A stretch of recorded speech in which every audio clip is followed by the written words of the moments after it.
नमस्कार। Economics Awadh classes YouTube channel पे आपका स्वागत है।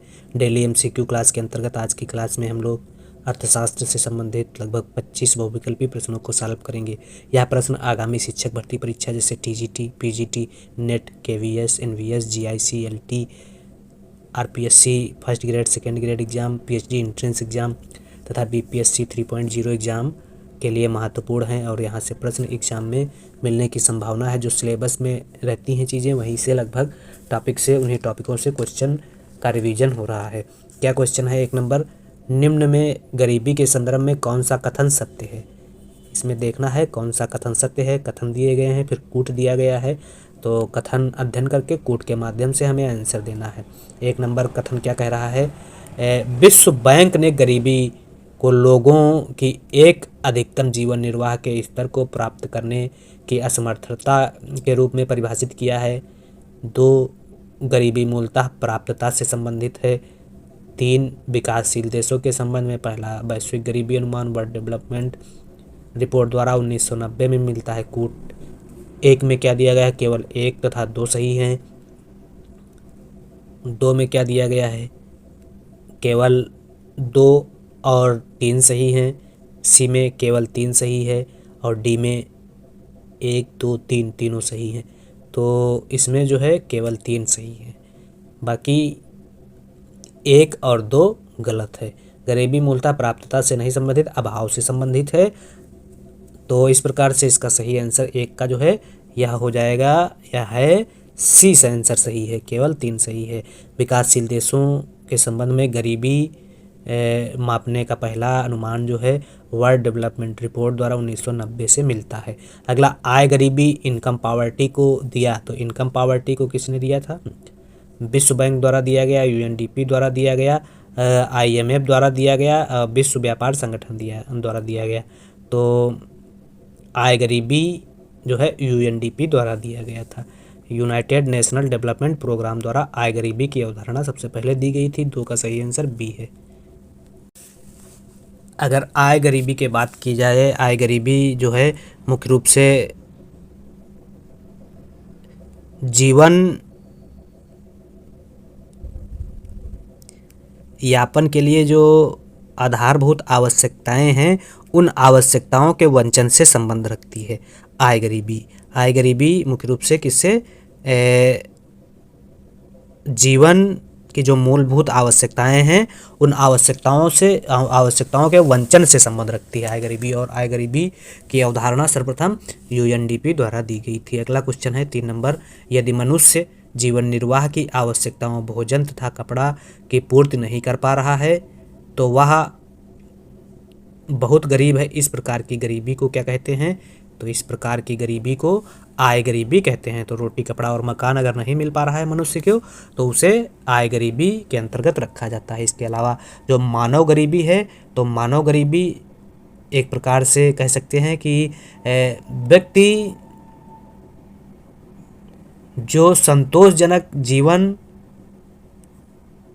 अगर नहीं जी पा रहा है तो उसे मानव गरीब कहा जाएगा, या ठीक ठाक जीवन नहीं जी पा रहा है तो उसे मानव गरीब की श्रेणी के अंतर्गत रखा जाएगा।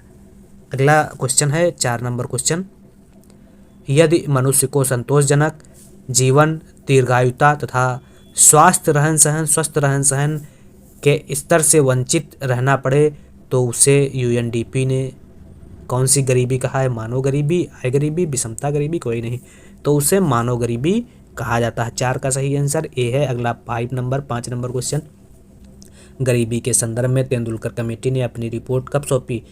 2006, 7, 9, 4। तो गरीबी के संदर्भ में तेंदुलकर कमेटी ने अपनी रिपोर्ट 2009 में भारत सरकार को सौंपी। अगला क्वेश्चन है, सामान्यतः गरीबी को कितने रूपों में मापा जाता है?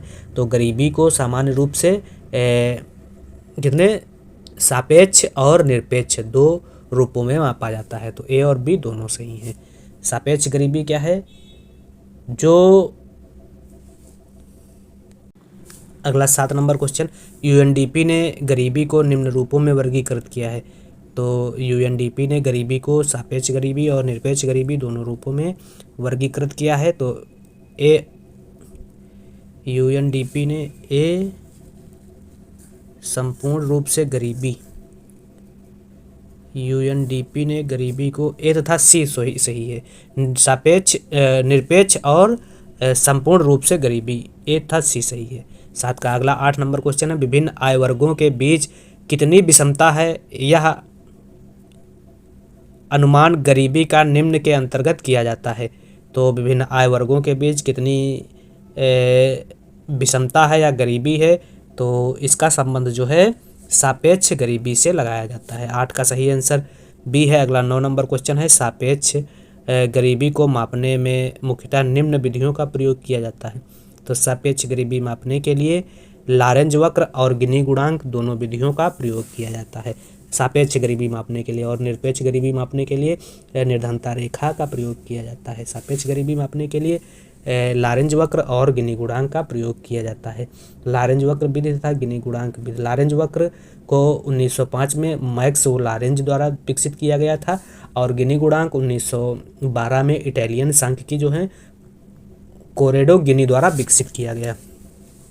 तो लारेंज वक्र और गिनी गुणांक सापेक्ष गरीबी की अवधारणा मापने से संबंध रखता है।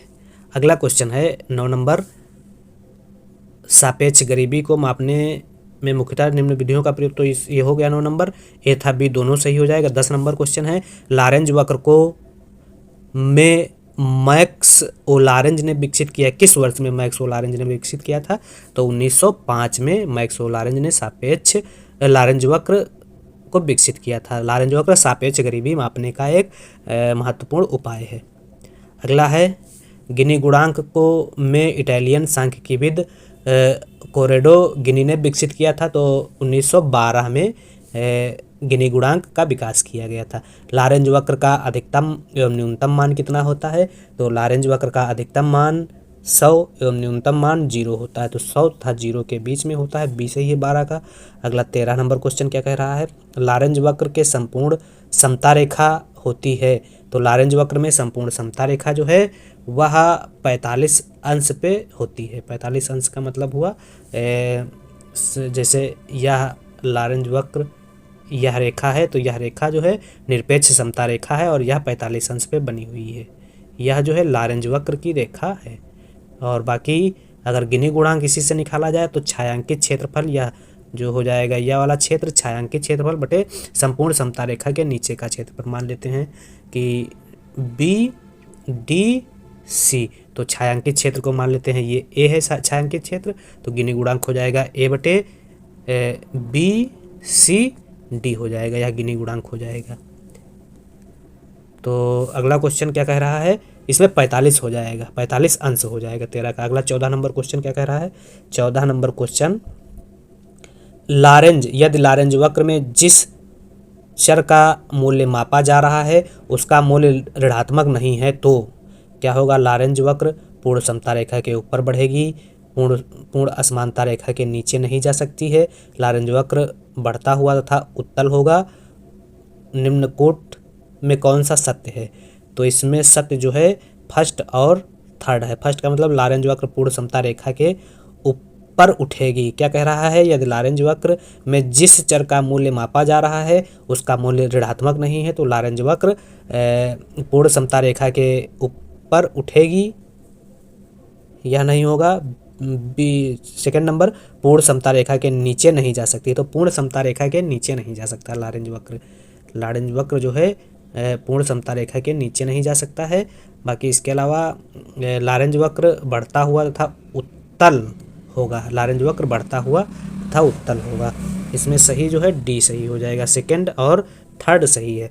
लारेंज वक्र में पूर्ण समता रेखा को भी कहते हैं, तो लारेंज वक्र में पूर्ण समता रेखा को निरपेक्ष समता रेखा भी कहा जाता है। पूर्ण समता रेखा को निरपेक्ष समता रेखा भी कहा जाता है। 15 का सही आंसर ए है। अगला 16 नंबर क्वेश्चन, गिनी गुणांक का अधिकतम एवं न्यूनतम मान कितना होता है? तो गिनी गुणांक का अधिकतम मान जो है वह 1 हो जाएगा और न्यूनतम मान 0 हो जाएगा। गिनी गुणांक 1 और 0 के बीच में होता है। 1 और 0 का मतलब हुआ ए ऑप्शन में दिया गया है, बाकी सब में गलत दिया गया है। 16 का हो जाएगा ए। अगला 17 नंबर क्वेश्चन, लारेंज वक्र जितनी ही पूर्ण समता रेखा के पास होगा आय की विषमता उतनी ही, तो लारेंज वक्र जितनी ही पूर्ण समता रेखा के पास होगा आय की विषमता उतनी ही कम होगी, ए ऑप्शन है। अगला गिनी गुणांक का सामान्यतः निम्न में प्रयोग किया जाता है। किसमें? जनसंख्या में आय विषमता में, जनसंख्या में संपत्ति वितरण की विषमता, क्षेत्रीय समानता। तो गिनी गुणांक क्षेत्रीय समानता में तो प्रयोग होगा नहीं। सामाजिक कल्याण, तो सामाजिक कल्याण में प्रयोग हो सकता है। नस्लीय अलगाववाद का मतलब होता है विषमता से है, तो इसमें हो जाएगा 1 2 4 5। तो जिस भी ऑप्शन में कोट में 1 2 4 5 होगा वही सत्य हो जाएगा। 1 2 4 5, 1 2 4 5 डी ऑप्शन में दिया गया है, तो डी सही है 18 का। अगला 19 नंबर क्वेश्चन क्या कह रहा है? आय विषमता की माप के लिए निम्न का प्रयोग करते हैं। कोट असत्य इसमें बताना है। तो आय की विषमता के माप के लिए किसका किसका प्रयोग करते हैं? तो आय की विषमता की माप के लिए इसमें जो सही आंसर है 19 का वह बी है, मतलब असत्य है। जो बी में असत्य कौन सा है? 3rd 4th 5th 6 7, 3rd 4th 5th 6 7, B option सही है 19 का। अगला 20 नंबर, निरपेक्ष गरीबी का सर्वप्रथम प्रयोग किसके द्वारा किया गया था? यूएनडीपी द्वारा, विश्व बैंक ने, केन्स ने, आर वायर्ड ने। तो निरपेक्ष गरीबी का सर्वप्रथम प्रयोग आर वायर्ड ने किया था। आर वायर्ड डी ऑप्शन में दिया गया है, तो इसका सही आंसर 20 का डी हो जाएगा।